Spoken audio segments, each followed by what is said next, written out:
Nazana Moïse na Aaron. Aaron a dit grand frère à Moïse.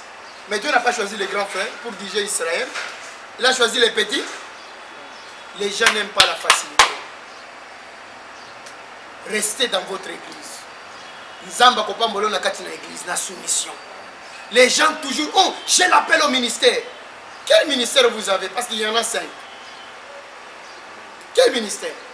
Et aussi un autre appel au ministère. C'est que c'est l'appel d'être brebis. Il n'y a plus d'appel d'être brebis. Tout le monde veut servir Dieu.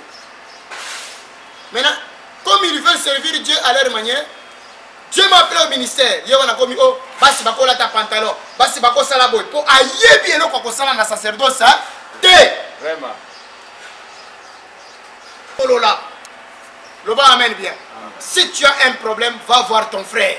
Si tu as un problème avec ta soeur, va avec voir ta soeur. Parle avec elle. Et la chose sera traitée en famille. Il ne faut pas monter des histoires, monter des... Non. S'il y a un problème, arrangez ces problèmes-là. Comme des enfants de Dieu. Il ne faut pas tromper les gens. Dieu est simple. Soyez simple comme Dieu. Amen les amis. Amen les amis. Bien-aimés, vous n'avez pas à écouter les doléances. Vous devez écouter, je vais dire, quand vous écoutez les doléances des gens qui travaillent, tout le monde essaie de se plaindre. La vie est difficile, la vie est difficile, la vie est difficile. Vous savez pourquoi les gens réclament que la vie est difficile? Parce qu'ils choisissent les chemins faciles. Alléluia. Les chemins de Dieu n'est pas facile. C'est un chemin simple. L'homme veut la facilité. Même moi aussi, je voulais la facilité. Jusqu'à ce que Dieu m'a appris, il m'a dit, tu souffriras pour moi. C'est pourquoi quand je vous parle, je prêche sur Christ, je parle avec beaucoup de réserve sur la vie des apôtres. La vie des apôtres, c'était une vie de souffrance et de grandes difficultés. Alléluia.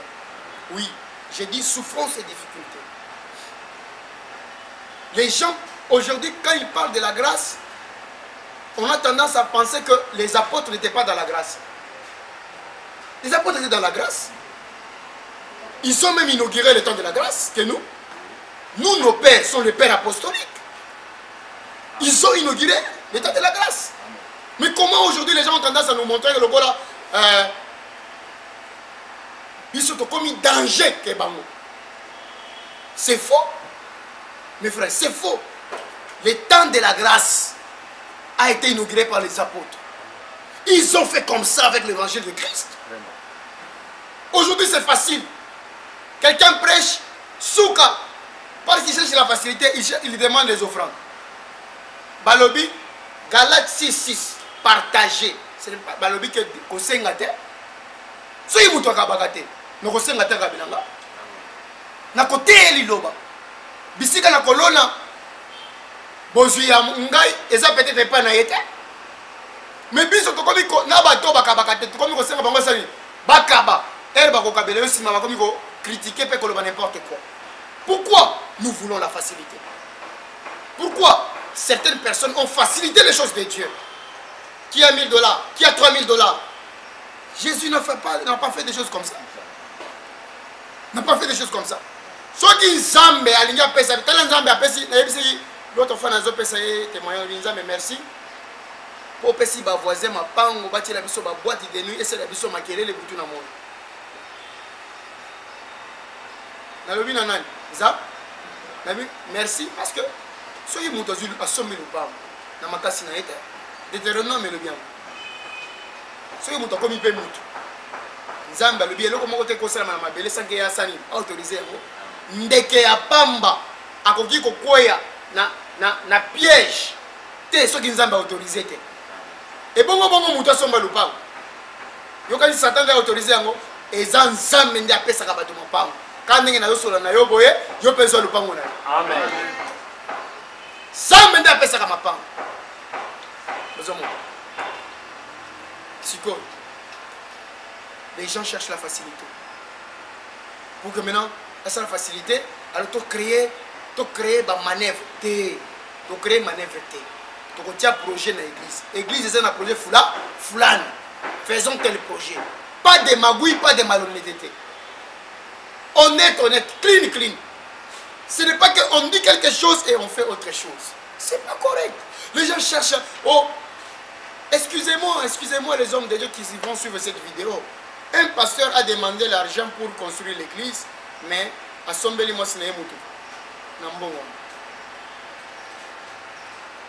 Baloui Mbongo, et ça pour la construction nini? L'église. Yé bati, Azim Mbongwana, à Sombeli Mosine Jeep. Église, et si l'église. Batu Basiligi, on a raison. Et ça vole, et ça détournement. C'est condamnable par la loi. Non, à l'église, c'est d'y laisser aller. D'y laisser aller, tu fais comme ça. Si tu manges l'argent de l'église, moi, ton pasteur, je vais te porter plainte. L'argent là, c'est pour Moutouana, frère, que Dieu bénisse ce couple-là. Ce jour-là, il a dit bien, prophète n'a pas si Moutouka. Alors, il n'a pas si prophète Moutouka. Merci Seigneur. Après ça, il n'a prophète. C'est Moutouka, on a donné. Oyangai, et c'est moi, Sinangai. Moi, si je suis en train de faire des problème. Pour les églises. Pour les églises. Mais ce qui est erreur, qui n'a pas dans l'église. Ça veut dire l'église, ça veut dire frère, il y a un libal. L'église. Mais la course, et pour le mariage. Naza pasteur, naza géré. Mais le grand est pasteur. Au nom de l'église. Amen. C'est normal. Mais pour le mariage, tu peux décorer. Mais pour la course personnelle, en cas d'urgence, tu peux être un administrateur. Si tu as des urgences, tu as carburant à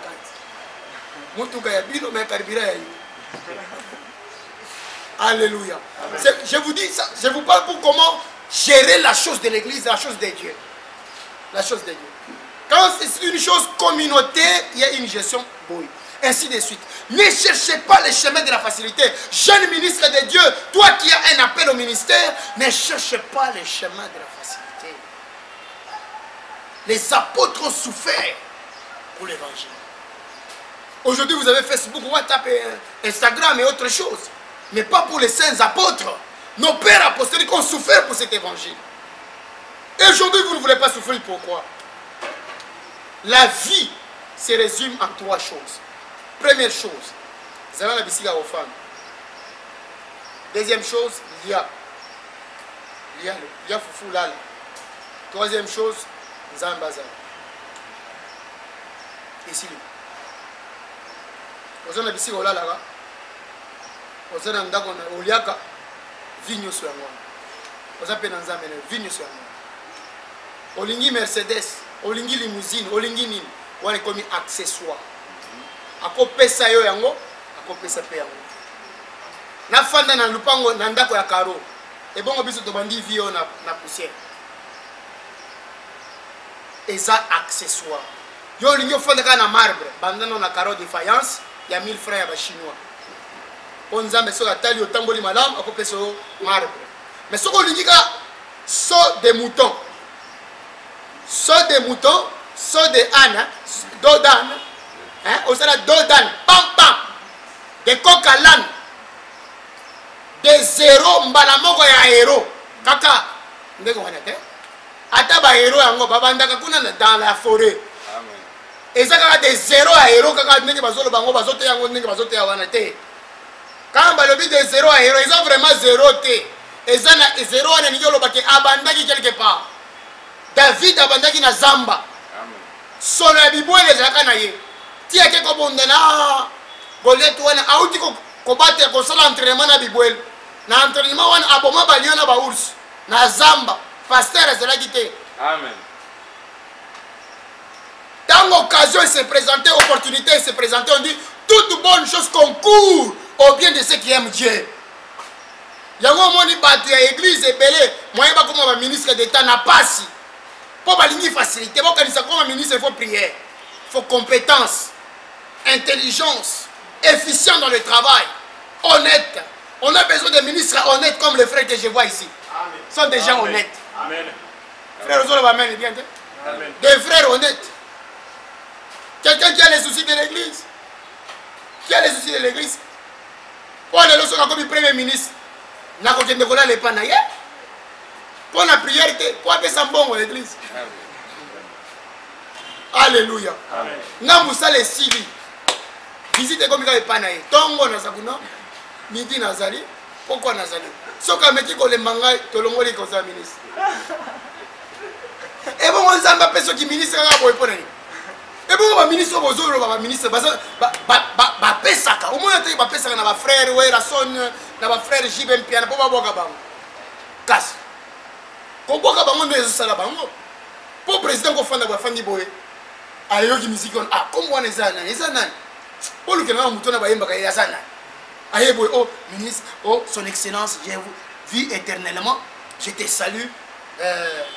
Mais nazo yoka bazo benga yo eza nani yoka nisi frère wera na frère jibe bafutisa kama banga pam chiza marketing de vie à vie ah omoni me yo na église okabakate bakoboka yo epa nzambe ndenge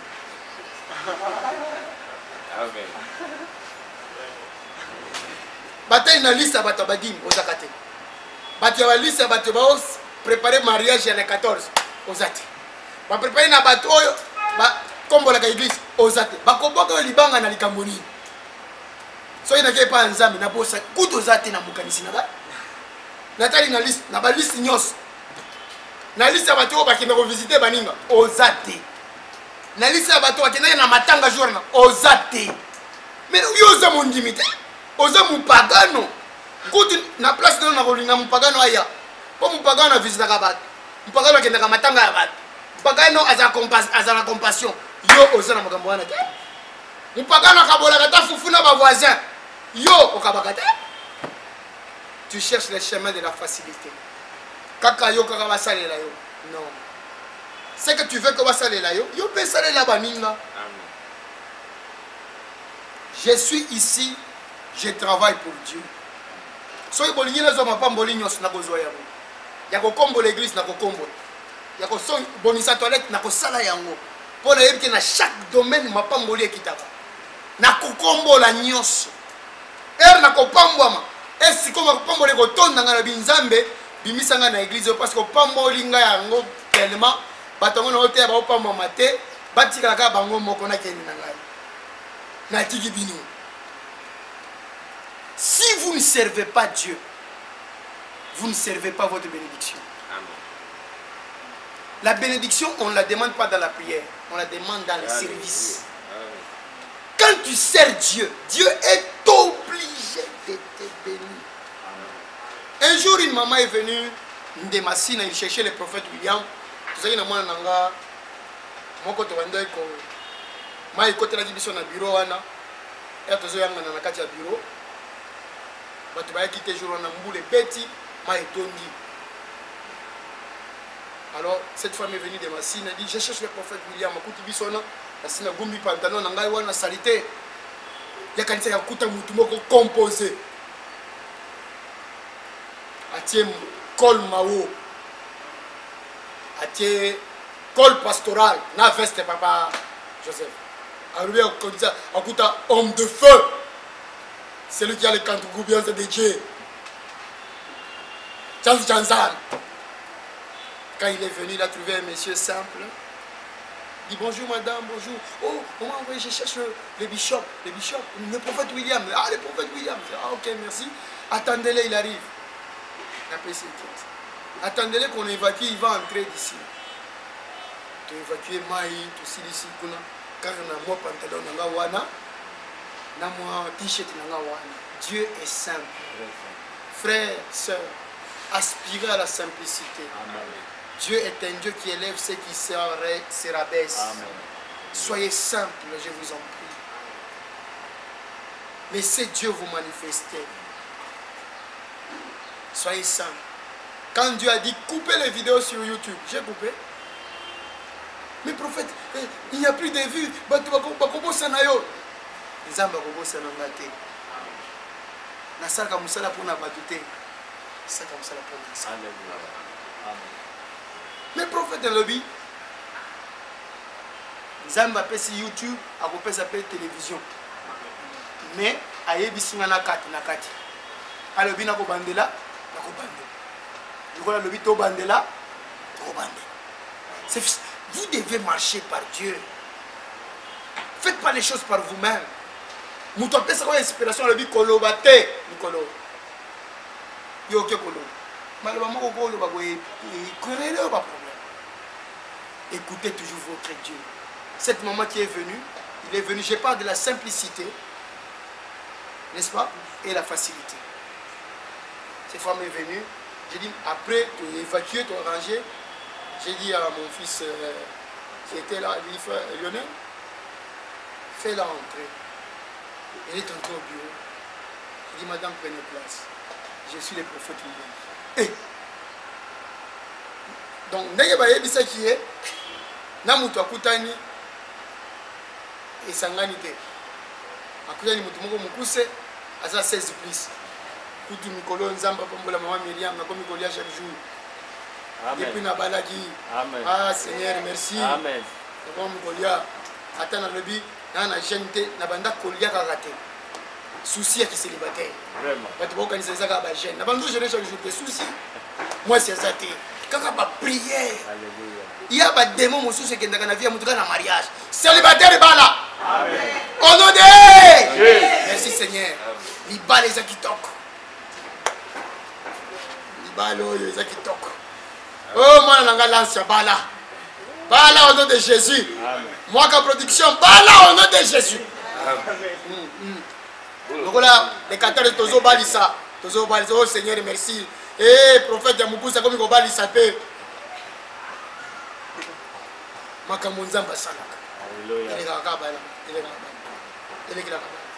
Dieu a un plan avec toi. Amen. Alors cette femme est entrée. Quand il est entré, j'ai dit, madame, prions. Na tomoli loboko alliance.